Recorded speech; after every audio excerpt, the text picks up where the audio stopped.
आप सभी पालकों से मेरा अनुरोध है कि आप सबसे पहले मेरे चैनल को लाइक करें, शेयर करें और सब्सक्राइब करें, क्योंकि अभी मैं आपको आगे बहुत महत्वपूर्ण जो वीडियो मैं आपके साथ शेयर करूंगा जो कि लाइव हेयरिंग है। ये आपने किसी यूट्यूब चैनल में ऐसा देखा नहीं होगा और ये जो है हर एक को शिक्षा देगा।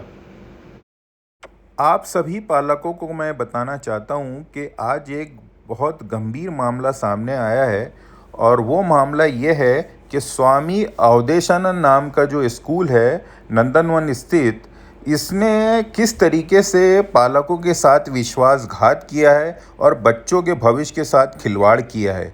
ये नज़ारा आज आपको आगे वीडियो में देखने को मिलेगा कि उसकी खुद जो एचएम है स्कूल की, उसने कबूल किया कि हमारी स्कूल जो है राज्य शासन द्वारा संचालित है, लेकिन हम सीबीएसई पैटर्न पे शिक्षा दे रहे हैं। और ये गोरख धंधा जो है ये बहुत विगत 2011 से फल फूल रहा था, लेकिन अभी मामला जब हम लोग ने पीटीए की मामले को लेकर ने हेयरिंग लगाई तो हेयरिंग में जो मामले सामने आए हैं वो इतने चिंताजनक है कि आपके सामने हेयरिंग में आपको पता चलेगा। नज़ारा आपके सामने है।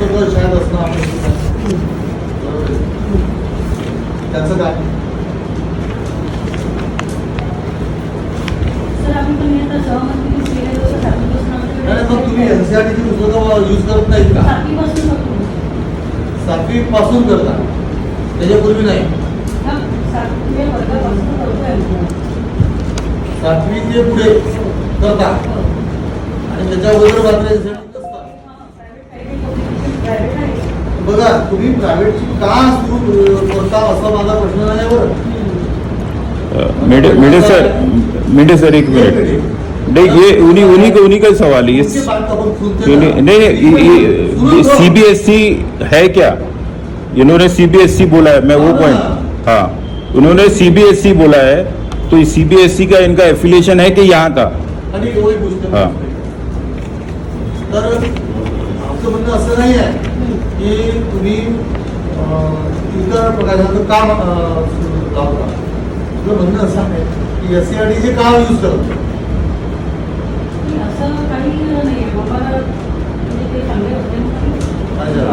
पण बघा, गव्हर्नमेंट स्कूल आहे आणि गव्हर्नमेंटने प्रिस्क्राईब केलेली पुस्तकं, जसं आता गव्हर्नमेंट प्रिस्क्राईब म्हणजे एनसीआरटी प्रिस्क्राईब पुस्तक आहे, ठरवून दिलेली, तर ती यूज केलीच पाहिजे. या व्यतिरिक्त समजा रेफरन्स बुक म्हणून तुम्हाला रेफरन्स बुक घ्यायचे आहे तर तुम्ही करू शकता. ठीक आहे सर, पुढल्या वर्षीपासून आम्ही ते पालकांशी चर्चा करून आम्ही करू. ठीक आहे, म्हणजे तो मुद्दा इथे म्हणणं असा किंवा 1 ते 6, 6 ते 7, 1 ते 6 आणि 7 ते 10 मात्र तुम्ही यासाठी तुमचं वापर यूज करता. ते लिहून घे.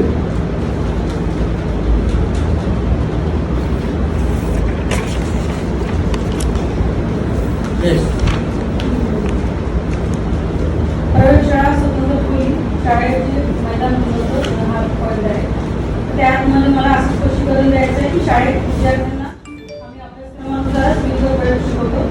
त्या लागणारे शाळेत आहे आणि त्यापासून सर्व प्रकारचे शाळा शाळा वेळोवेळी विद्यार्थ्यांकरिता सायन्स एक्झिबिशन, कॉम्पिटिशन आयोजन करते. तसेच राष्ट्रीय स्तरावर पण मला भाग देतात.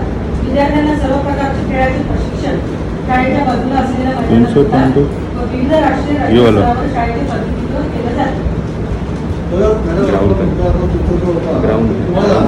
ये वाला है 5वां मुद्दा, ये चौथा कहांगे लेबोरेटरी आहे का शाळेत?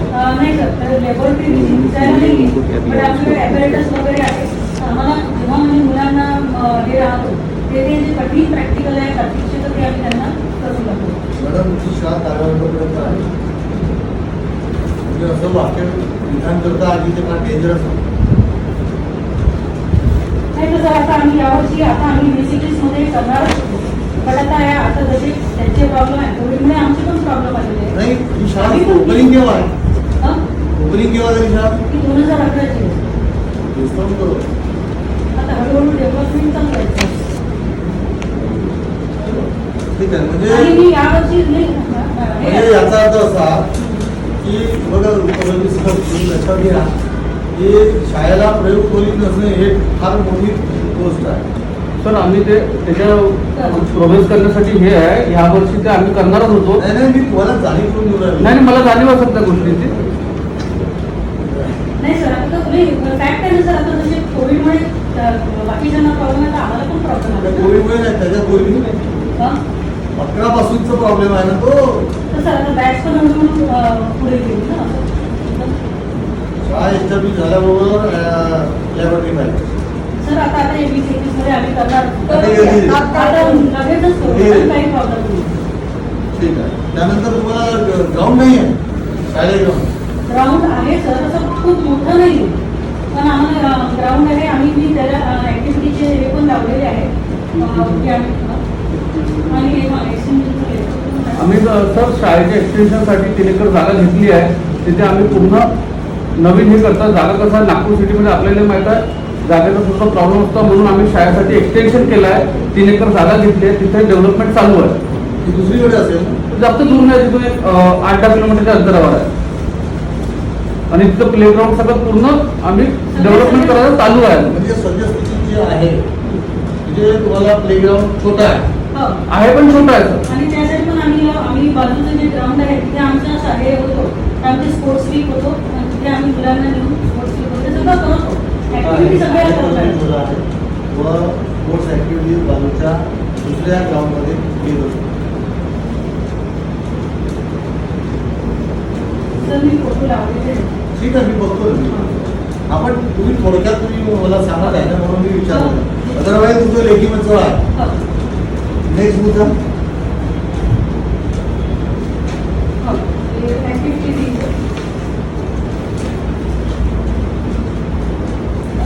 तर फक्त आम्ही आता शाळेत ट्युशन फीज घेतो आणि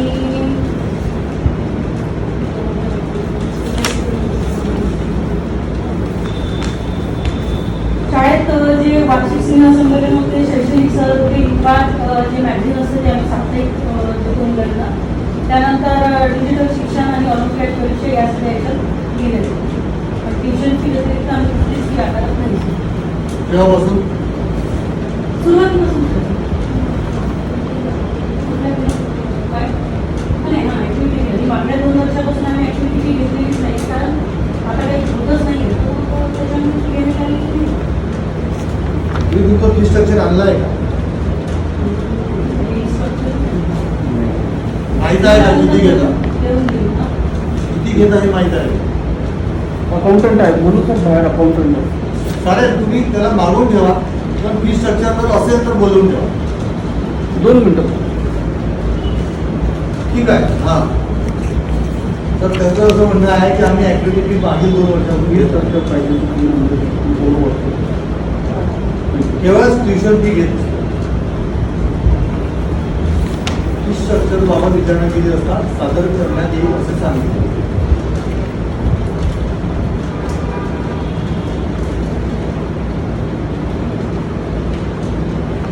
नेक्स्ट.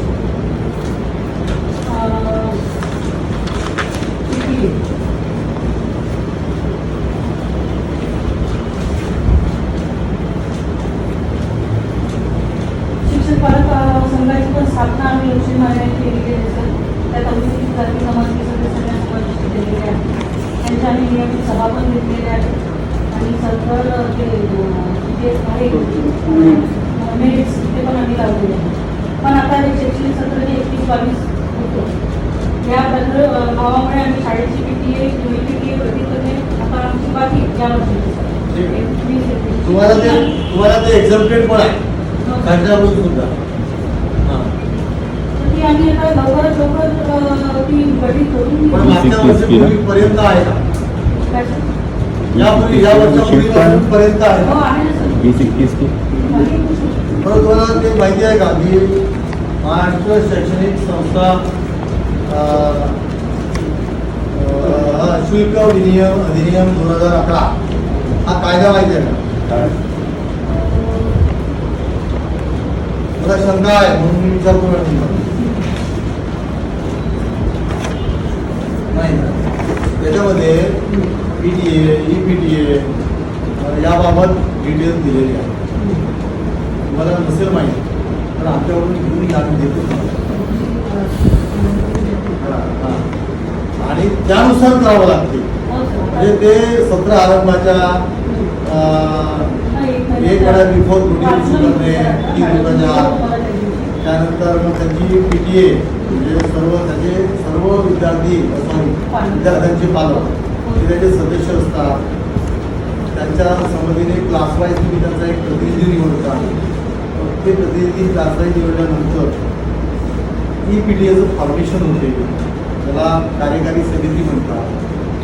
लक्षात PTAचं फॉर्मेशन झाल्यानंतर 6 महिन्यापूर्वी तुम्ही तुमची फी जी आहे शुल्क किती घ्यायचं, फी स्ट्रक्चर ज्याला म्हणतो ते ठरवता आणि मग ते त्या PTAकडे फॉरवर्ड करावं लागते. लक्षात ते त्यांना सादर करावं लागते. मग PTA त्याच्यावर चर्चा करून मीटिंगमध्ये ठरवल्या जाते आणि त्यांनी मान्य केलं ती फी घ्यावी लागते. किंवा ती मान्य नसेल, समजा PTAने नाही मान्य ती फी तुम्हाला घ्यायची नसेल तर तुम्ही एक DFRC असते, विभागीय शुल्क नियामक समिती, त्याकडे तुम्ही तक्रार करतो की नाही आम्हाला ही फी मान्य आहे. म्हणजे अशी प्रोसेस आहे. पहिल्या प्रोसेसने तुम्ही गेल्याचं दिसत नाही. बरोबर नाही सर, मला नाही. काय तुम्ही घ्या. मला तुम्हाला सुरुवातीलाच लक्षात आलं की तुम्हाला ते माहीत नाही. आणि यावर्षी आम्ही दुसरी गोष्ट अशी आता तुमचे मुद्दे मला वाटते समजलेले आहे, पण तुमची शाळा CBSE आहे ना? सर हे स्टेटस बट CBSE पॅटर्न आम्ही चालू. हे मला लक्षात आलं. कारण जर CBSE असतील तर मॅडम तुमच्याजवळ ह्या फिजिकल फॅसिलिटी 100% त्याशिवाय ॲप्लिकेशन मिळत नाही. सर मी जसं सांगितलं आपल्याला, आम्ही CBSEचा पॅटर्न चालवतोय. आम्ही त्याच्यासाठी CBSE नॉर्म्स अकॉर्डिंग आम्ही त्याच्यासाठी 3 एकर जागा घेतली आहे. 2 एकर जागा भविष्यामध्ये CBSE घ्यायचं आहे. आम्ही त्या पॅटर्न अनुसार हे करतो. सद्यस्थितीमध्ये तुम्हाला स्टेट गव्हर्नमेंट स्कूल आहे ॲफिलिएशन.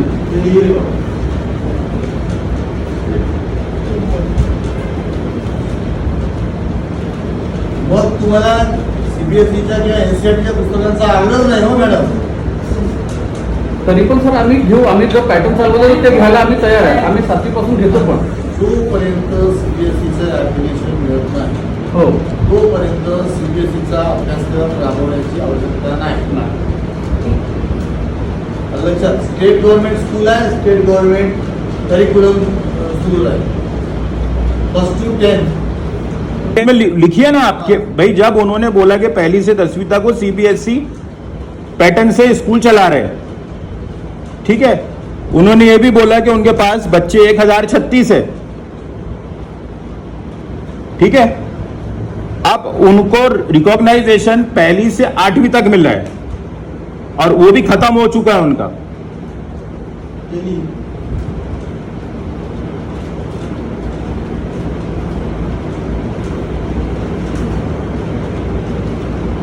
म्हणजे हे जे आहे रिकॉग्निशन हे वर्ग 1 ते 8 आहे म्हणजे संपलेला. ठीक है. तो अभी कैसा है यहाँ पे जब उनको परमिशन 1 से 8वीं तक मिली है, हमारी रिकॉग्नाइजेशन उनको गवर्नमेंट ने दी है, तो 1ली से 10वीं तक स्कूल कैसे चला रहे? असे असतानाही वर्ग 1 ते 10 पर्यंत सुरू कसे?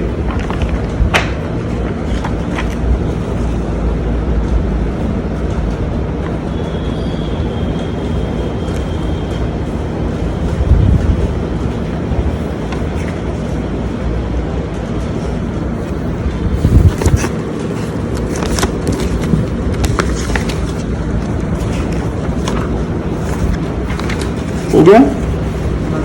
इसके बाद इनका पॉइंट था NCERT किताबें के संदर्भ में. ठीक है.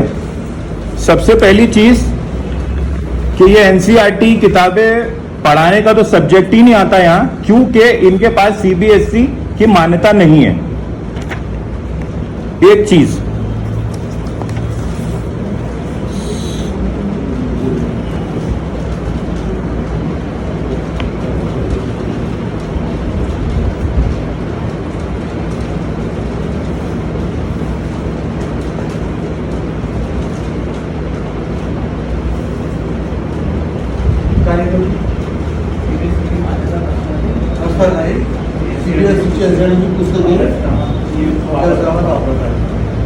उसी में पॉइंट आप ऐड करो, violation of section 29 of RTE act, अधिनियम 29 का उल्लंघन इन्होंने किया है प्राइवेट पब्लिकेशन पढ़ा के। बाल भारती किताबें ना पढ़ाते हुए इन्होंने प्राइवेट पब्लिकेशन पढ़ाया और ये उसका एविडेंस है। ये मैडम को ले जाके दिखा दो और साहब को भी दिखा। वो खुद ही बोल रहे हैं। नाही कैसा आहे सर के आपको दिखाना जरूरी है, मैडम को दाखवा मला, त्यांनी दाखवा। हे सगळं प्राइवेट पब्लिकेशन आहे और ये फक्त इसमें हाईकोर्ट का भी वायलेशन इन्होंने किया कि इन्होंने अपने प्राइमेसेस में से, अपने डायरेक्शन में से किताब की पर्टिकुलर दुकान बताकर इन्होंने किताबें खरीदनी लगवाई। ये ऑनरेबल हाईकोर्ट का डायरेक्शन का वायलेशन। ये पॉइंट लिखो, उसका प्रिंट आउट भी है अपने पास। वो दो प्रिंट आउट दो, आप एविडेंस दो। त्याच्यामध्ये आहे मॅडम प्रिंट आउट काढून शाळेकडून जे आलेलं आहे. सेक्शन 29 यांच्याकडे द्या, आपने लिखे सेक्शन 29। हाँ ठीक है। अब इसके बाद में आप, हाँ इन्होंने एक वायलेशन और किया, रिड्यूसिंग ऑफ बैग वेट। हाँ वजन, दफ्तरी ओझा कम करने का जो अधिनियम था, जो राज्य सरकार ने भी बनाया था और केंद्र सरकार ने भी डायरेक्शन दिया था, तो नियमित जो धोरण तय हुई थी कि इतना किलो बच्चे का रहेगा, वो एक एक बच्चे का बैग का 15 से 20 किलो वजन अभी पड़ रहा है। मतलब इन्होंने जो किताबें और दफ्तरी बोझा का जो डायरेक्शन था उसका उल्लंघन किया है।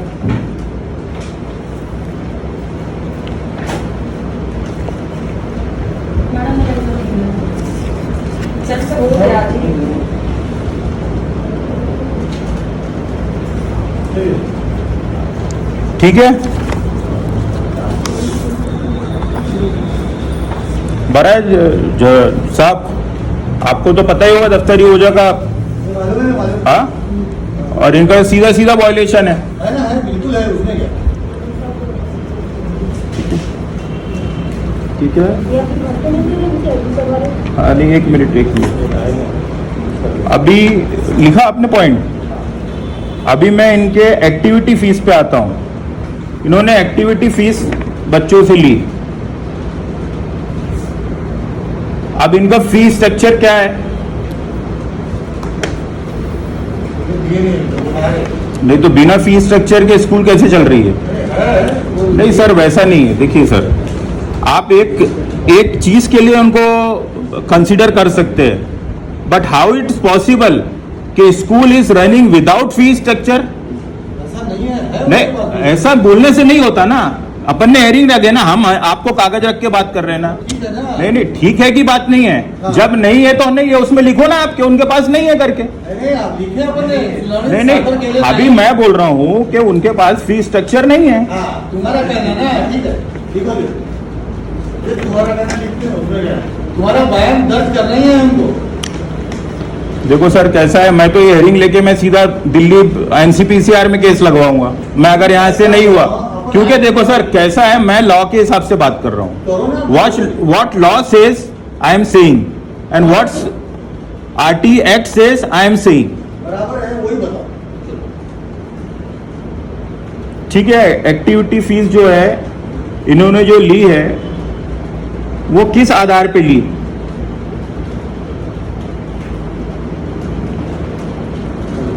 ये भी आरटी एक्ट का violation under the commercialisation of education and violation of JJ POCSO act, both act, section 75 where the child is suffering with extra curriculum activity and the principal is punishable under the criminal act। यानी मानसिक त्रास देना बच्चों को, और उसके लिए IPC धारा 75 और जेजे एक्ट का वायलेशन है।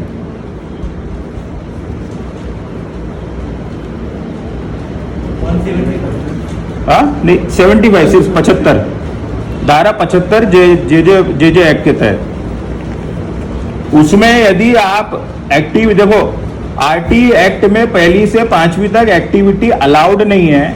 उसका दो रीजन है। एक रीजन है कि कमर्शलाइजेशन ऑफ एजुकेशन, यानी शिक्षा का बाजारीकरण, और दूसरा बच्चे को मेंटल असाइड मतलब मेंटल टॉर्चर करना, मतलब आय से अधिक, दिमाग से अधिक उसको शिक्षा करके उसका मेंटली एगोनी करना, मतलब उसका दिमागी तवाजुन खराब करना। ठीक है, और इसके लिए इसको हरेसमेंट बोलते हैं, और ये प्रिंसिपल इसके लिए अंदर दोषी कहलाता है। ठीक है, और इसमें गवर्नमेंट का हमारा ऑर्डर भी हुआ है। माननीय मैडम, माननीय अध्यक्ष महोदय, मैं ये भी बताना चाहूंगा आपको कि ये जो कमिश्नर ऑफ एनएमसी ने ऑर्डर किया था कि जिन जिन से एक्टिविटी फीस ली गई थी उनको वापस की गई है, ये मेरे पास आदेश है उसका।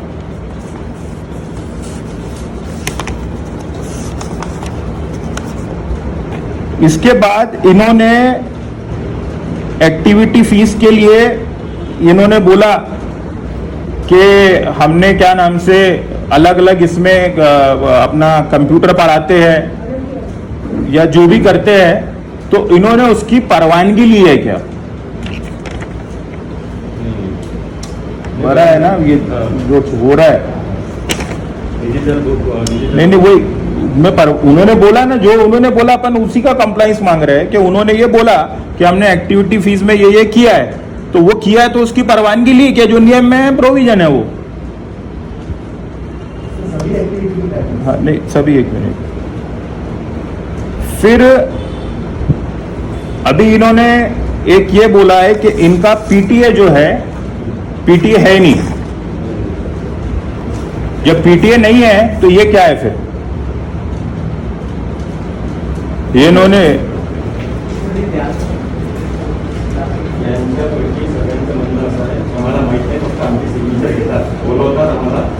स्टेटमेंट पण आणलं। एक मिनट बैठो मैडम, एक मिनट, मैं आपको बोलने लगवाऊंगा, थोड़ा मेरा भार। उसके लिए तो बुलाया है। हाँ, नहीं अपने जैसे कानूनी नहीं पूरे पॉइंट हो जाते हैं, उसके बाद अपन उसमें लेंगे। अब दूसरी चीज के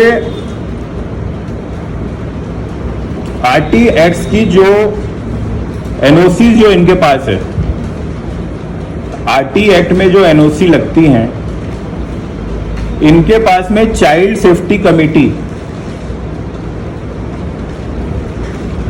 बुलिंग कमेटी,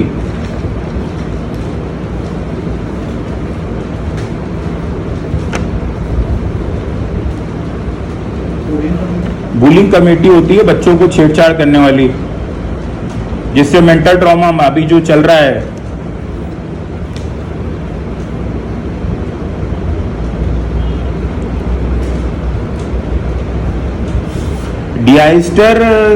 डिजास्टर मैनेजमेंट की एक एनओसी होती है,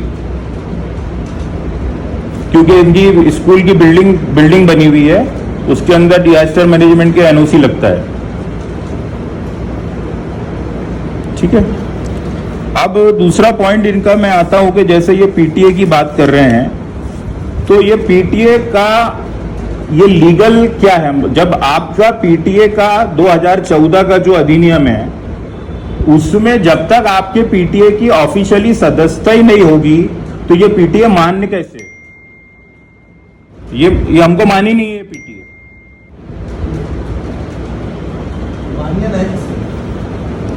मान्य क्यों नहीं है? क्योंकि उसमें ऑफिशियली जो नियम से होनी चाहिए थी वो एस्टेब्लिशमेंट ही नहीं हुआ उसका।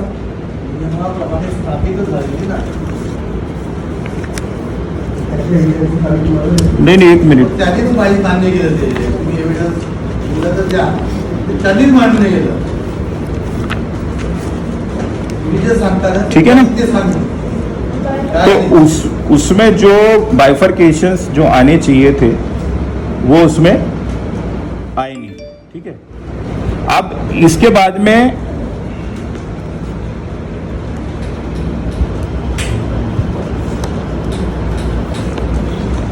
एज पर आरटी नॉर्म्स इनके टीचर्स का क्वालिफिकेशंस क्या है? नहीं है, ऐसा लिख रहा है कि क्या है? नहीं है तो उसकी सैलरी के साथ, मतलब उनका qualification with their salary, they have to submit with the committee in the front of committee.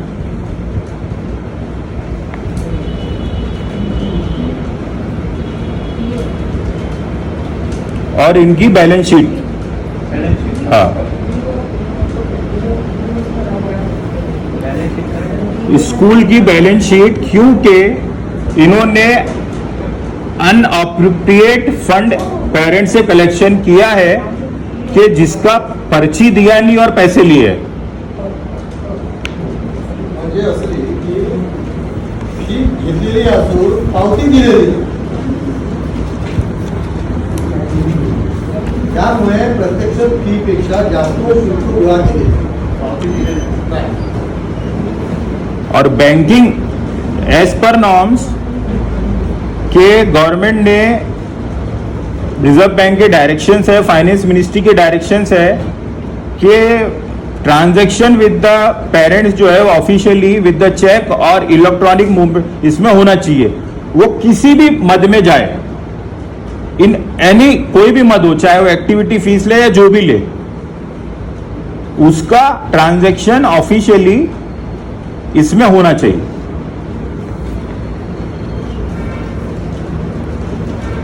Revenue stamp मारून त्याच्यावर हाँ, receipt दिलेली एक मिनट बता रहा हूँ ना। वो पर्ची है आपके पास में? वो मिल जाएंगे सर, अभी फिलहाल नहीं है लेकिन मिल जाएंगे। त्यांनी रेव्हन्यू स्टॅम्प मारून अब इन्होंने, स्कूल ने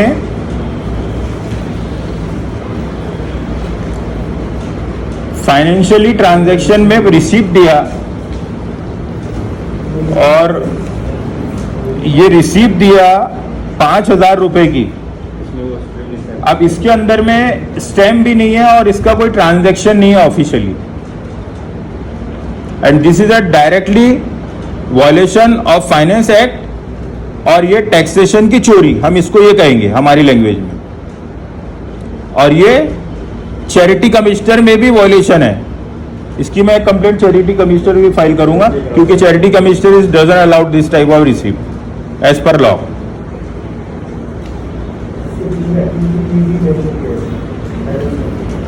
ये बैलेंस एक्टिविटी फी ऐसा लिख के देते हैं। वो मैडम को बताओ और सर को बताओ।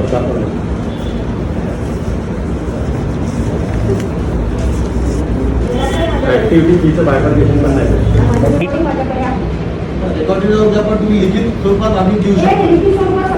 हा, ठीक आहे। ते मला सगळं ते- त्याचं नाव लिहिलं का तुम्ही? जे म्हटलं की यांनी म्हटलं असं, हा ठीक आहे, घेऊन जा। उद्या झालं का?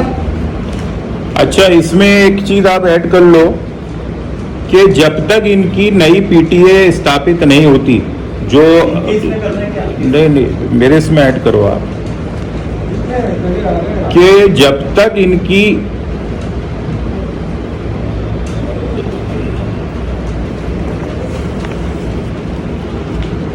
जब तक इनकी 2014 के अधिनियम के तहत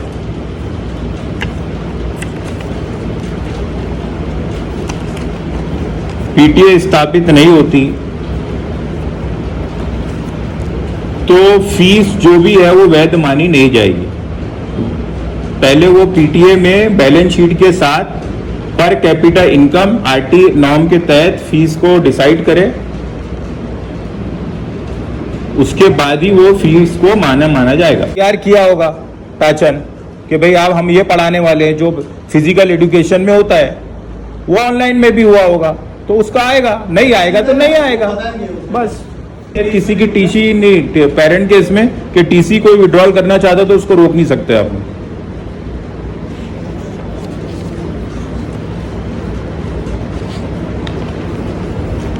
किसका सेक्शन 5 है? RT act in any how in any condition, इसमें डायरेक्शन भी है एनसीपीसीआर का, साहब को दिखा दो।